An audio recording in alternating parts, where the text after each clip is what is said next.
अभिनय की दुनिया के नामी कलाकार सिद्धार्थ शुक्ला के पार्थिव शरीर का पोस्टमार्टम हुआ। अब आज आएगी उनकी रिपोर्ट। परिवार को सुबह 11 बजे सौंपा जाएगा सिद्धार्थ का पार्थिव शरीर।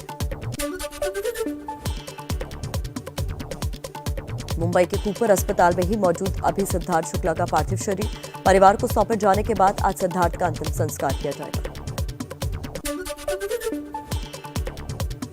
मुंबई पुलिस ने सिद्धार्थ शुक्ला की मां, बहन और जीजा के बयान दर्ज किए। अब आज पोस्टमार्टम रिपोर्ट आने के साथ अपना आधिकारिक बयान जारी करेगी मुंबई पुलिस। अफगानिस्तान में आज जुमे की नमाज के बाद हो सकता है नई तालिबान सरकार का ऐलान। राष्ट्रपति भवन में भव्य समारोह की तैयारियां, बैनर पोस्टर भी तैयार। हिब्तुल्लाह अखुंजादा बन सकता है सुप्रीम लीडर। कोरोना के नए वेरिएंट के खतरे के बीच भारत सरकार का फैसला। ब्रिटेन समेत 10 देशों से आने वाले लोगों को दिखानी होगी 72 घंटे के अंदर की आरटी-पीसीआर रिपोर्ट। तो बड़ी खबरों से हमने आपको रूबरू कराया। अब देखते हैं देश की कुछ और बड़ी खबरें, जिसमें तालिबान के लिए भारत का साफ संदेश है, तो देश का मान बढ़ाने वाले खिलाड़ियों की वतन वापसी की भी खबर है। भारत सरकार की तालिबान को दो टोक। विदेश मंत्रालय ने कहा, हमारा जोर है कि अफगान की धरती का भारत के खिलाफ आतंकवाद के लिए इस्तेमाल ना हो। विदेश मंत्रालय की प्रवक्ता का बयान, अफगानिस्तान से अपने लोगों को निकालना प्राथमिकता। काबुल एयरपोर्ट अभी बंद है, जैसे ही खुलेगा हम फिर कोशिश करेंगे। विदेश मंत्रालय से जुड़ी संसदीय स्थायी समिति की आज दोपहर 3 बजे बैठक। अफगानिस्तान मुद्दे पर चर्चा संभव। तालिबान को लेकर भारत की नीति पर भी सवाल जवाब होंगे। काबुल एयरपोर्ट पर आत्मघाती हमला करने वाला आईएसआईएस खुरासान भारत में कर सकता है धमाका। खुफिया एजेंसियों ने अलर्ट जारी किया है। आतंकियों के निशाने पर हिंदू नेताओं के अलावा मंदिर और भीड़ भाड़ वाली जगह। अगले 1 से 2 महीने में देश को मिल सकती है एक और कोरोना वैक्सीन। नीति आयोग के सदस्य डॉक्टर वीके पॉल बोले, बायोलॉजिकल ई की वैक्सीन के तीसरे चरण का ट्रायल बहुत जल्द पूरा होगा। देश में बीते 24 घंटों में कोरोना के 47,092 नए केस सामने आए हैं। 509 मरीजों की मौत हो गई है। 35,181 मरीज ठीक हुए हैं।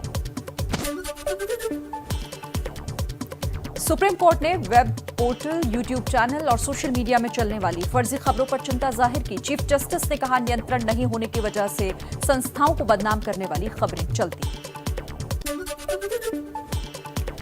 अगस्त के महीने में देश में बढ़ी बेरोजगारी। Centre for monitoring Indian economy यानी कि CMIE का अपने रिपोर्ट में दावा, अगस्त में 15 लाख लोगों की नौकरियां गई।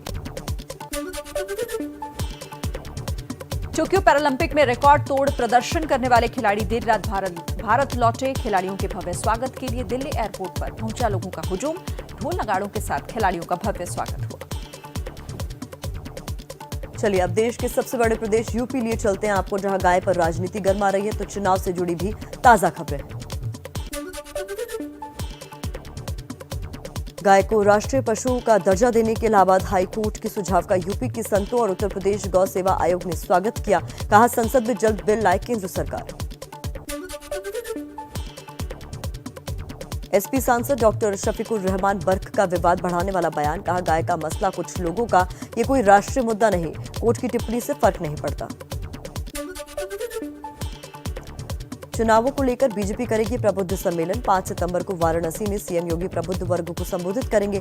प्रदेश अध्यक्ष स्वतंत्र देव सिंह समेत पार्टी के कई नेता शामिल होंगे। सीएम योगी ने यूपी के 55,77,000 लोगों को पेंशन फंड में 836 करोड़ रुपए ऑनलाइन भेजे। पेंशन भोगियों से योगी ने बात भी की। चुनाव से पहले यूपी के ललितपुर को बड़ी सौगात। ललितपुर में एयरपोर्ट बनाए जाने को योगी सरकार ने सैद्धांतिक मंजूरी दी। मंत्री नंद गोपाल नंदी बोले, बुंदेलखंड के विकास को मिलेगी रफ्तार। यूपी के बीजेपी विधायक गंगा सिंह कुशवाहा ने फाजिल नगर का नाम बदलने की मांग की। कहा, पावा नगर या पावापुरी कर दिया जाए फाजिल नगर का नाम। यूपी चुनाव को लेकर ओवैसी का बीजेपी पर फिर से बड़ा हमला। बोले, चुनाव तक बीजेपी तालिबान करेगी, चुनाव खत्म हो जाएंगे तब बातचीत करेगी। यूपी के देवरिया में बीएसपी ने बुलाया प्रबुद्ध सम्मेलन। बीएसपी के राज्यसभा सांसद सतीश चंद्र मिश्रा ने ब्राह्मण समाज के लोगों से सम्मेलन में एकजुट होने की अपील की। जनवादी जनक्रांति यात्रा के समापन पर समाजवादी पार्टी के अध्यक्ष अखिलेश यादव बोले, जिन रास्तों से निकली है यात्रा वहां साफ हो जाएगी बीजेपी। मुलायम यादव की मौजूदगी में 400 सीट जीतने का दावा किया। समाजवादी पार्टी के यूपी अध्यक्ष नरेश उत्तम पटेल ने बीजेपी को गुंडों की पार्टी बताया। बलरामपुर में किसान नौजवान पटेल यात्रा के दौरान बयान, अब बीजेपी नेता उत्तम को घेर रहे।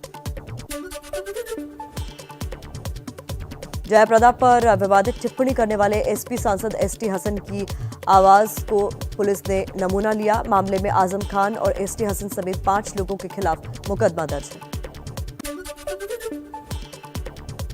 रेप केस में आरोपी बीएसपी सांसद अतुल राय को झटका। प्रयागराज के एमपी एमएलए कोर्ट ने अग्रिम जमानत याचिका खारिज की। यूपी सरकार ने जमानत अर्जी का किया था विरोध। यूपी में स्कूल जाने वाले सभी शिक्षकों और स्टाफ को करवाना होगा वैक्सीनेशन।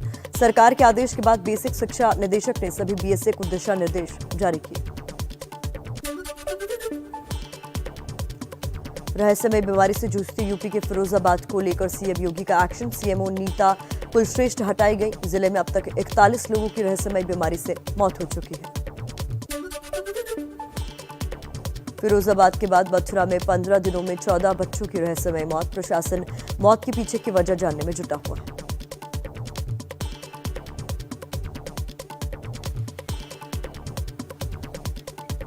चलिए आगे बढ़ते हैं और गुजरात और बिहार में शराबबंदी को लेकर केंद्रीय मंत्री ने क्या कुछ कहा है, इस खबर के साथ शुरुआत करते हैं कुछ और अहम खबरों।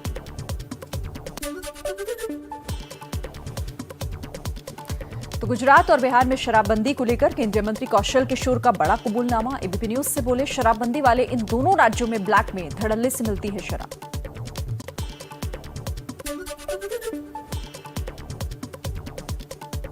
राष्ट्रीय मुद्दों पर आंदोलन के लिए कांग्रेस ने बनाई 9 सदस्यों की एक कमेटी। आलाकमान सोनिया गांधी ने दिग्विजय सिंह को कमेटी का अध्यक्ष नियुक्त किया है। 1984 के सिख दंगा मामले में कांग्रेस नेता सज्जन कुमार की जमानत याचिका पर आज सुप्रीम कोर्ट में सुनवाई होगी। उम्र कैद की सजा काट रहे हैं सज्जन। अब आपको पंजाब लिए चलते हैं। देखिए कांग्रेस की कलह में नया क्या कुछ हुआ है। छत्तीसगढ़ से आए एक बयान की भी खबर है जिस पर विवाद गर्मा सकता है। पंजाब में जारी कांग्रेस का घमासान। प्रदेश प्रभारी हरीश रावत अब बोले, मैं ये नहीं कह सकता कि सब कुछ ठीक है, लेकिन जल्द सब कुछ सुलझा लिया जाएगा। सूत्रों के मुताबिक पंजाब कांग्रेस में जारी घमासान के बीच सोनिया गांधी ने दूसरी बार नहीं दिया सिद्धू को मिलने का समय। दिल्ली से बिना मिले ही वापस लौटे सिद्धू। पंजाब विधानसभा का आज एक दिन का विशेष सत्र। उपराष्ट्रपति वेंकैया नायडू, पंजाब के राज्यपाल वीपी सिंह और पूर्व प्रधानमंत्री मनमोहन सिंह को आमंत्रित किया गया। अकाली दल के नेता विक्रम मजीठिया का बड़ा आरोप। कहा, कांग्रेस और बीजेपी नहीं चाहती कि पंजाब में चुनाव हो। किसान आंदोलन की आड़ में साजिश रच रही हैं दोनों ही पार्टियां।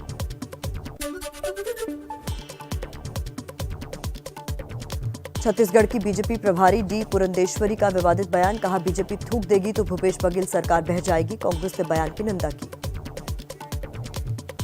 अब बिहार का रुख कर लेते हैं। एक खबर नीतीश के विधायक की शर्मनाक हरकत से जुड़ी हुई है तो दूसरी बाढ़ की वजह से मुसीबतें झेलती जनता की।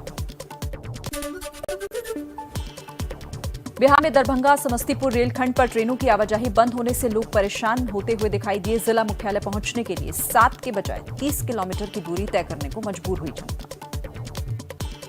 चलिए अब आपको महाराष्ट्र लिए चलते हैं। देखिए वहां की कौन सी खबरें सुर्खियां बनी है। एक अहम खबर गुजरात से भी है। महाराष्ट्र के पूर्व गृह मंत्री अनिल देशमुख के वकील आनंद डागा और सीबीआई के एसआई अभिषेक तिवारी को 2 दिन की सीबीआई रिमांड। वसूली मामले में प्रारंभिक जांच को प्रभावित करने के लिए रिश्वत लेने का आरोप। मुंबई के पास वसई के समंदर में संदिग्ध नाव मिलने से हड़कंप। वसई से 15 समुद्री मील दूर नाव को रोका गया। बारीकी से हो रही है जांच। गुजरात के गांधीनगर में अगले साल 11 से 13 मार्च तक चलेगा डिफेंस एक्सपो। रक्षा मंत्रालय और गुजरात सरकार के बीच केवड़िया में करार। सीएम रूपाणी ने जताया केंद्र का आभार। और अब जाते जाते आपको पहाड़ी राज्यों की कुछ और अहम खबरें दिखा देते हैं।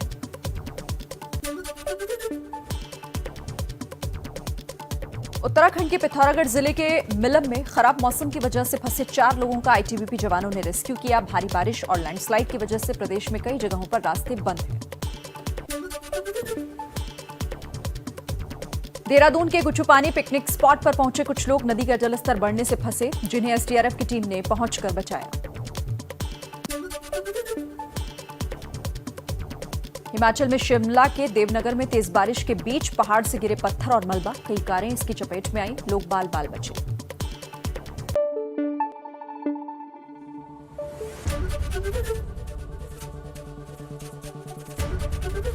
एबीपी न्यूज आपको रखे आगे।